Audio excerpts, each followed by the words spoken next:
Hello! Welcome to Brain Spill, the laziest show on the internet. My name is Tank, and for anybody that's been a long time viewer of this channel, you'll know that one of my few loves in life is food.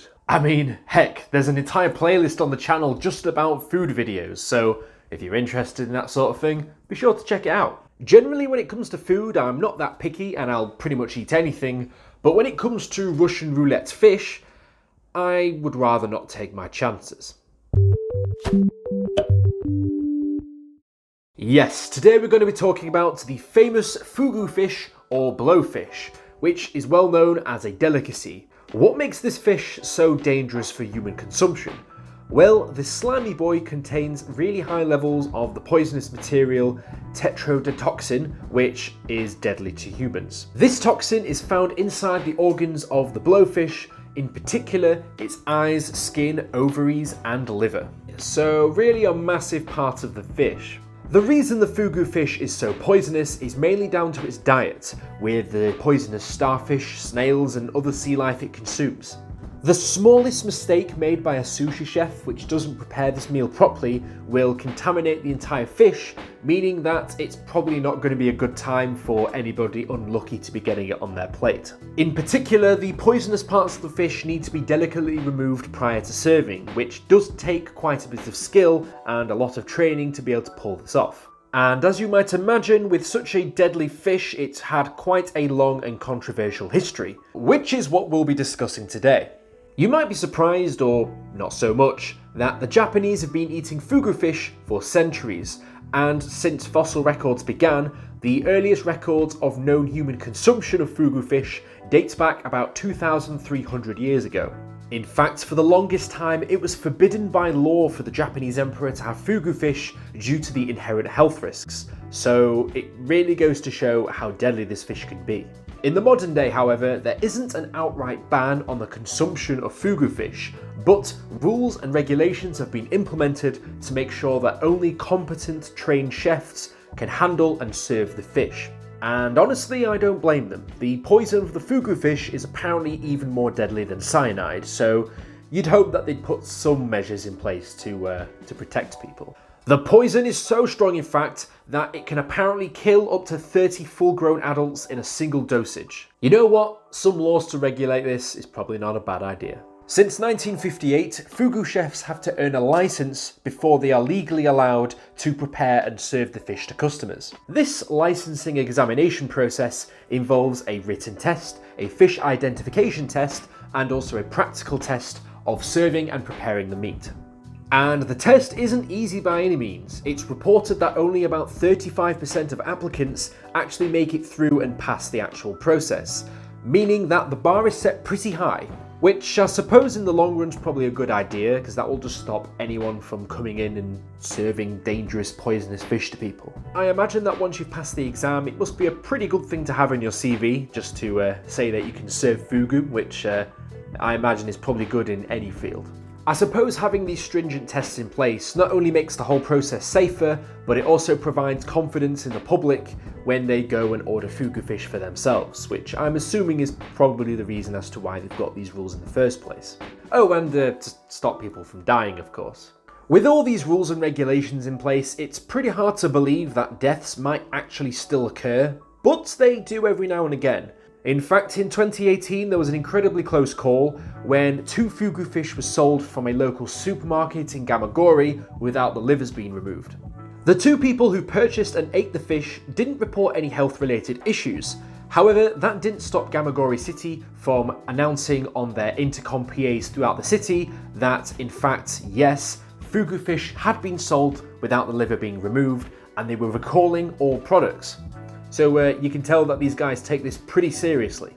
Even if the poison itself in a particular species of blowfish is not quite as deadly as the one we all know which kills people, it is still illegal to actually sell it without having the innards removed first.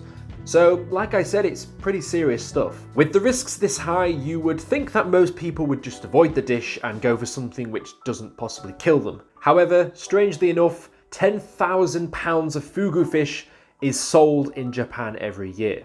And in its high season, a kilo will cost you probably about $265. So, as you might expect, the fugu fish is actually a delicacy in a lot of restaurants, and apparently tastes really good, which is why a lot of people take the risk just so they can have a delicious meal out of it. Partly the reason for this is that a lot of the fugu fish is delivered to the restaurant alive, meaning that it is as fresh as it possibly can before it's prepared and served to customers. As previously mentioned, there are many different varieties and species of the fugu fish, but the tiger puffer fish is the one that is most sought after. It just so happens to be the most deadly one as well. So imagine it, you're sat in a restaurant, you get served a fugu fish, you eat that sucker. You then get told it hasn't been prepared properly. What symptoms do you experience? Well, it's reported that the symptoms upon eating the fugu fish is that first you'll feel a tingling sensation on your tongue, which indicates that the poison has entered your body and is attacking your neurotransmitters. Next, you will feel symptoms of dizziness, lightheadedness, followed by violent vomiting. You will then have trouble breathing, which is part of the loss of your motor functions. Eating blowfish liver can lead to motor nerves paralysis and to respiratory cardiac arrest, which leads to death. A nasty way to go if I do say so myself. Ladies and gentlemen, don't worry, because you've just had the contaminated fugu fish. You would think that the restaurant would have an antidote at hand, or at least something to help you out during your poisoning. Yeah, so here's the other problem. There isn't really a known cure for this.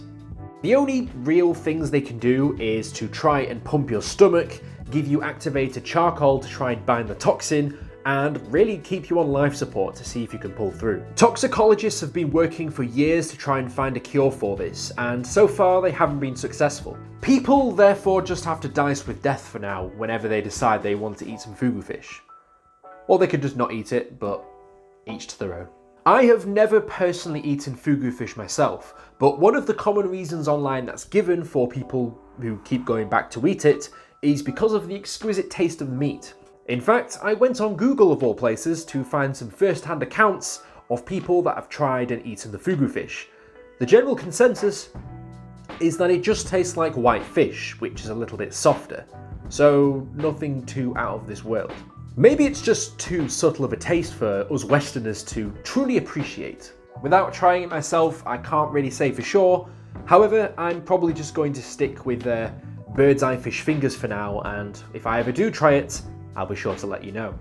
Reading into these accounts further, people say that the actual fugu fish itself is quite chewy, but a lot of the taste, they say, comes from the additional soy sauce that is normally served with the dish. So that's probably a good reason as to why you can't taste much, because you're probably just tasting soy sauce. Look, you might think that I'm shitting on people who eat fugu fish. I mean, I've never tried it. It might be amazing. It might literally be to die for. In fact, throughout my research, it really seems like there's been calls over the past few years to alleviate a lot of the laws and regulations around the preparation and serving of fugu fish, which, as you can imagine, has very decisively split public opinion. With many instances of people being accidentally poisoned over the past few years, it really is hard to try and argue that deregulation's a good thing, especially when this keeps happening. The whole argument, however, is not quite that simple, because it's not always accidental poisoning which is the issue. In fact, in 2009 there was an incident with some Malaysian fishermen who were out and had to eat it by choice. Out of necessity, they had to eat something. They decided to have the fugu fish, and of course it poisoned them.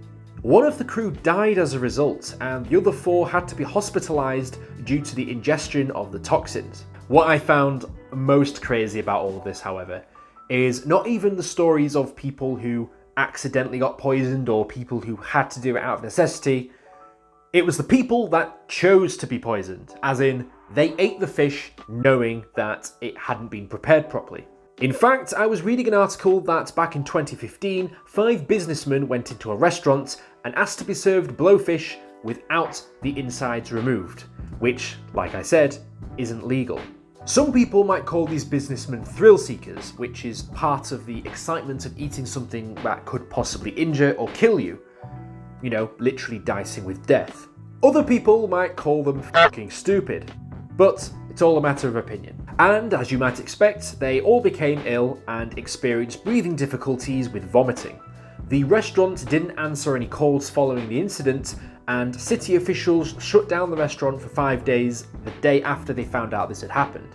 Like I said, it's illegal to serve it without being prepared properly, even if the customer requests it. The contention here is that even though the customer was fully aware of what they were purchasing and by specific request had decided to eat it, the restaurant had served it to them anyway, knowing the potential harm and risks that could come of it. Like I said, doing this is technically illegal, but public opinion is divided on the topic as to whether you should have the right of choice or for the greater good of the public health. With a fish as controversial as this, Nagasaki University has been working on breeding and producing a fugu fish which is not poisonous, and they've actually been successful at this. Between the year 2000 and 2003, scientists have been breeding tiger pufferfish inside enclosures away from the poisonous marine life that normal pufferfish eat. The pufferfish were then served non-poisonous foods, and upon testing, found that the poison content in them was pretty much non-existent in about 4,800 fish samples. So, problem solved, right? No, it's not. This is more so down to the fact that one of the big reasons that people actually buy and eat fugu fish is because of the inherent health risks. The thrill in eating something which could kill you is the reason people buy it in the first place. So just removing the poison doesn't actually solve the problem, because no one's going to buy the fugu fish when it's not potentially poisonous. I suppose, come to think of it, at the end of the day, that's the gimmick. That's one of the main reasons people will buy it, because of the stories they've heard and what they know about the fish in the first place. I know for a fact throughout this video I have joked and jested about the fact that the fish could kill loads of people and generally it's a bad idea. But the reality of the situation is that provided it's prepared properly and served to you, the chance of actually dying from this fish is close to zero. So in reality, you probably won't be hurt by eating the fish. If you liked the video, be sure to like and subscribe. If you want to be notified as soon as I upload my next video, be sure to hit the bell button. And if you've got any ideas as to what videos you'd like me to discuss next, let me know down in the comments below. As always, sources used in the video will be in the description. Right, well, I'm gonna go eat something normal, something that won't kill me, like an apple. I'll see you guys in the next video. Fantastic.